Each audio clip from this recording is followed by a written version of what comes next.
Real Travels. Value for money. Food trip. Accommodation na sulit. Real Travels. Because adventures are the best way to learn.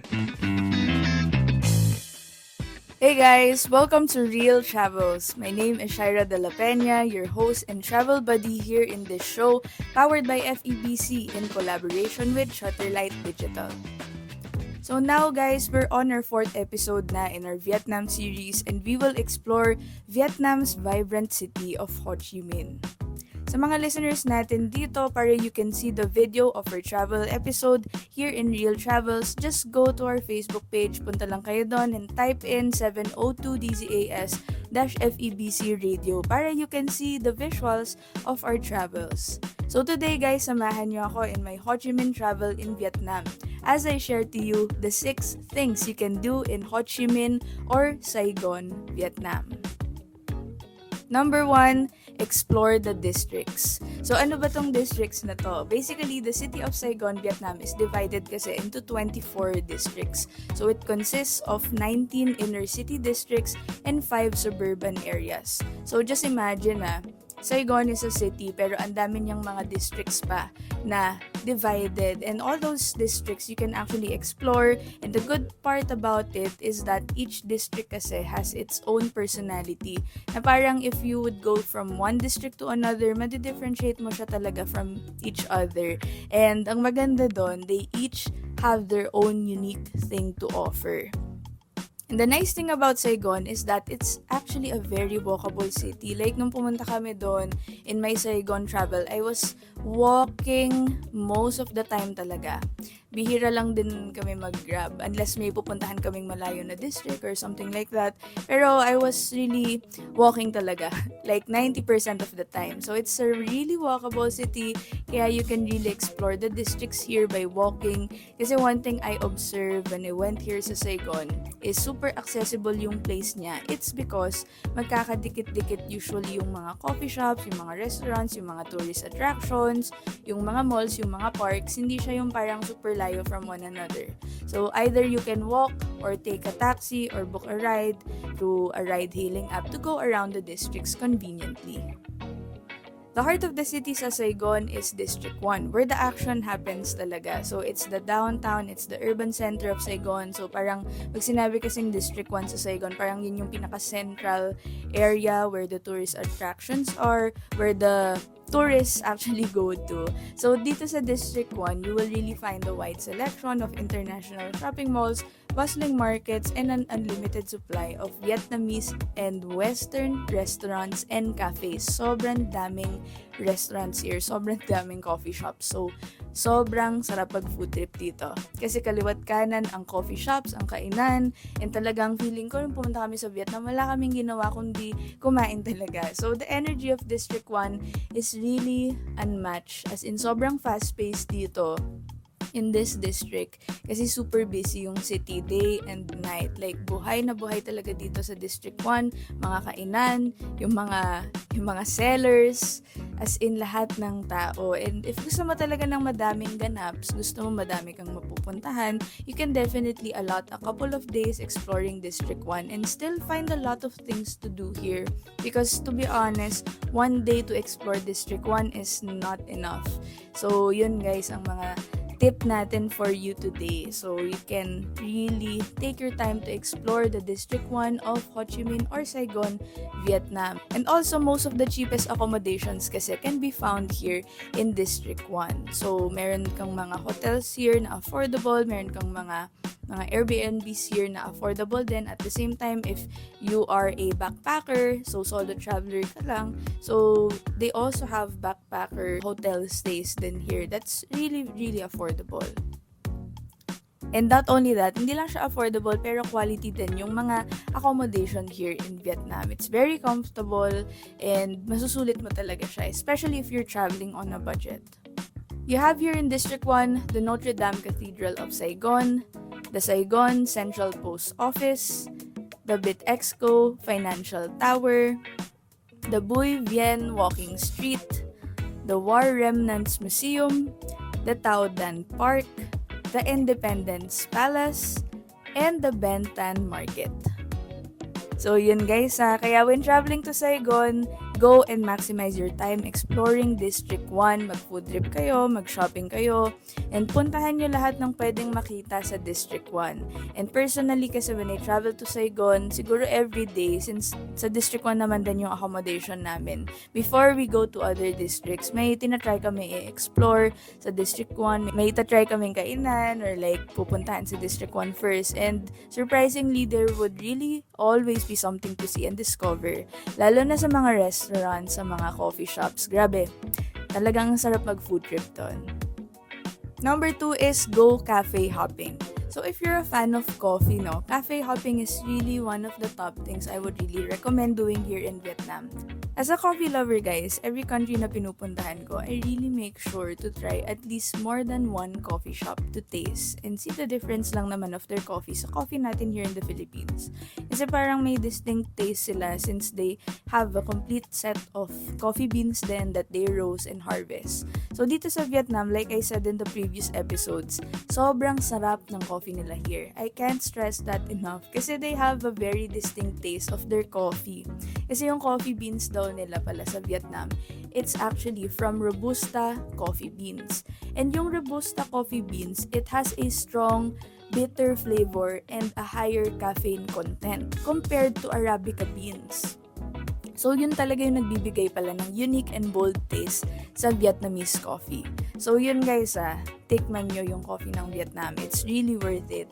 For our Gen Z and millennial listeners, if mahilig kayo sa mga aesthetic and IG-worthy places, Saigon, Vietnam is really a good place to go because of their really nice coffee shops na very unique. Tas iba-iba yung theme ng coffee shops nila. And actually, to be honest, yung nasa itinerary ko, when I traveled to Saigon, it was filled with a lot of coffee shops. Like every day, I think 2 to 3 coffee shops yung pinuntahan ko. Like, I really wanted to go kasi bukod sa masarap talaga yung coffee ng Vietnam, maganda din talaga yung mga cafes doon. Plus, it's so affordable kasi guys, like very affordable. I think the range of their coffee, lalo na kapag mga local na stores, like hindi mga western na coffee shops in Vietnam, it's just around 70 to 150 pesos. For 150, parang large na yon. So, ganun yung range. And it's really nice, super sulit, and the quality is really, really good. And sa dami ng napuntahan kong cafe sa Saigon, feeling ko, bitin pa ako kasi super dami pang mga coffee shops talaga dito na parang gusto ko papuntahan. But I think next time na lang ulit yun. But yun nga guys, I can't stress this enough na mag-cafe hopping kayo pag pumunta kayo sa Ho Chi Minh or Saigon. And dahil dyan, I will share to you some of my cafe finds in Saigon on our next episode. So in the next episode natin yan guys, ang cafe hopping in Ho Chi Minh, Vietnam. And number 3 is enjoy the Saigon skyline. So if you are a city lover like me, this is one thing you should really do, which is to savor the beautiful view of the Saigon skyline.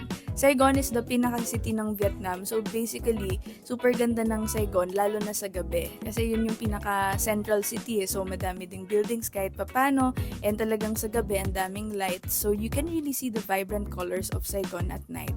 Super ganda guys. And the best way to view it is actually to go to Saigon's tallest buildings in the city. So, mga tourist attractions din to actually guys where you can go to, which are the Bitexco Tower and Landmark 81. So, both are one of Saigon's tallest buildings and both buildings are really good in offering a good panoramic view of the city of Saigon. And personally, this has been one of the highlights of my Saigon trip kasi sabi ko nga sa mga previous episodes, if nanonood kayo ng Real Travels, I really am a city person. Like, I really love looking at city views, especially at night. There's something about it na nakaka-relax. So, yun talaga. Yung city view ng Saigon at night, there's really something about it na nakaka-relax and talagang very, very beautiful lang talaga. Wala akong masabi.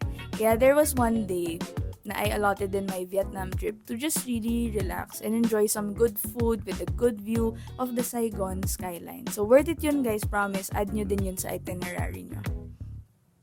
Number 4, visit the cafe apartment. So going back tayo to coffee again, this actually has been one of the cutest places I've gone to. Very unique place I've gone to in my Saigon trip. Matagal ko na kasi itong nakikita sa internet. So pag pupunta ka palang Vietnam, yun yung usual na pinupuntahan ng mga tourists, ganon, especially for coffee lovers, yung ever famous na cafe apartment ng Saigon. So yung history ng cafe apartment is that it was originally constructed in the mid-1960s. And it initially served as a dormitory pala for government and military personnel. So yung mga US advisors in the 1950s, 1960s. So after the fall of Saigon, some of the apartments pala na dormitory dati, na-allocate na siya to shipyard workers. So however, nung 2010 pala, the owners of these buildings, they began embracing the concept of cafe apartments. So eventually, it blossomed into a cultural phenomenon in Saigon. So literal apartment building talaga siya, guys, yung cafe apartment. But then, na-convert siya now into coffee shops, yung lahat ng unit ng apartment na yon. And instead, ang ganda talaga ng kinalabasan. It's now a very famous tourist attraction here in Saigon. Since puro apartment yung coffee shops doon, sa unit pa rin yung layout, yung mga coffee shops doon, may mga balcony. So if you can just imagine yung mga balcony ng coffee shops doon, para ka talaga nasa apartment. So very nice siya, guys. You should go to the cafe apartment. Number 5, explore the Backdang Wharf. So ito, if mahilig ka sa mga seaside na views, this is such a nice place when we went to Saigon, guys. Like, it's a place na nakaharap kasi siya sa Saigon River, kaya seaside ang peg ng place na to talaga. And nakaka-relax. It's a jump-off point place for river cruises and water buses. But along the wharf, may walking area. Like, super haba ng walking area niya from west to east. Parang, it's the whole stretch of the city ata eh. Parang feeling ko, 3 oras kami naglakad doon. Tapos parang hindi pa rin kami nakakarating sa dulo. Parang ganun. But it's really nice to walk around the wharf. Kasi may mga restaurants, may mga green landscapes, may very, very nice view ng Saigon River. Kaya maganda here pumunta ng morning or afternoon if you want to really have a good stroll around the wharf. So basically, para siyang luneta or seaside yung dating talaga. But yung maganda dito is that super linis naman and super peaceful and quiet. It's really an elevated seaside experience if you just wanna walk around it dun sa wharf na yon. Kasi I think pupunta ka talaga dito if gusto mo lang mag-muni-muni, mag-picture-picture. You can go here sa Backdang Wharf. And nakakatuwa dito kasi may mga nakikita ko mga students, nagpa-practice ng dance dito. May mga group of photographers, nagpa-practice ng photography dito. May mga nagja-jogging, may mga nagzuzumba. Ganon. Very chill place siya and it just shows you the more laid-back side of Saigon compared sa maingay and fast-paced places here. Number 6, explore the Saigon Book Street. So lastly, this is a really unique place to go then, and it's very accessible. It's a very accessible place as well because katabing-katabi lang nito yung Saigon Post Office, which is really a main tourist attraction. So probably, guys, you can go here sa Saigon Book Street agad after you explore the Saigon Post Office kasi magkatabi nga lang sila. The Book Street is literally a street full of books and super nakakatuwa kasi I really am a book lover. So for me, this was really a good treat when we discovered na may ganito pala sa Saigon na hindi siya book event or book fair or book pop-up, yung mga ganon. Like, it's a book street that has been existing ever since and it's a book street that will always be there for tourists and locals to go to. So you can read books doon, you can just chill, you can eat food actually and drink coffee kasi may coffee shop din along the book street. So it's really nice. Sobrang nakaka-relax actually, and it's a colorful looking street and meron siyang mga different types of bookstores left and right. Different genres of books. May pambata, may pangmatanda. Merong iba-ibang genre talaga. And there are different types of trees then surrounding it. So it's very relaxing because the trees surrounding the book street are actually very, very tall. And alam mo yung parang trees na super nag-over-arc yung leaves niya na parang nakaka-presko lang. So, just imagine that vibe. I hope you can imagine that vibe. It's very relaxing dito sa Book Street sa Saigon, Vietnam. And that's it for the 6 things you can do in Saigon, Vietnam. For our next episode, I will share to you guys really good coffee shops you should try out in Saigon, Vietnam. Like, isa-share ko dito sa inyo yung pinaka-aesthetic and masarap and mga kakaibang coffee that you need to try when you're in Saigon. Always remember that adventures are the best way to learn. This is Shaira de la Peña, your host and travel buddy here in Real Travels, and see you on the next episode.